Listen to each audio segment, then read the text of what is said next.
Hello, my name's Charlie Roadhouse, and in this video today I'm going to show you how to install Python on a Windows 10 or 11 machine.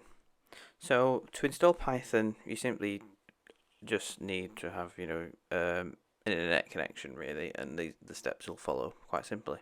So we're going to go to python.org/downloads, and it's going to probably read your system and it'll give you there the latest stable version of your device.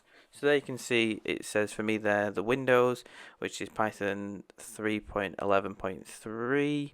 But you can also, if you're looking for Linux or Mac OS, go there. There is another video for Mac OS.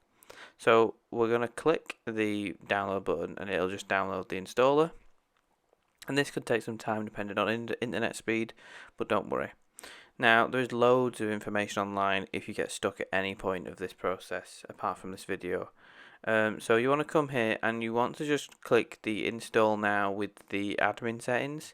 Now, I've already got Python installed on my machine, so if I installed it again, it wouldn't show you correctly. So I'm just showing you the sort of thing that you could do. So at the end you just want to click install, and once it's installed you'll just have to verify that it's there, probably put a password in, and you'll be ready to go. So once you have Python installed, we can verify Python quite easily actually. So opening our command prompt in Windows, we want to make that a bit bigger for you. We want to just type in the keyword Python, and if we do -- version it'll give us the version we're currently on, and then if we just type in Python keyword on its own, it'll bring up the Python environment for us to play in for a second. So now let's try printing hello world. So I'll print hello world, and you'll come to see this when you start the course properly. And there you go.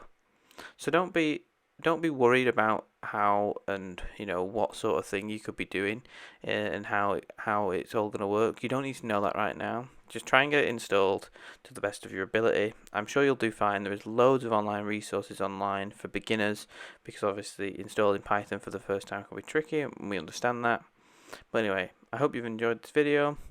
Next we're going to be installing some sort of editor, and then there'll be another video showing you how to install and run Python scripts on your machine, and then you'll be ready to go and start the rest of the course. Thank you.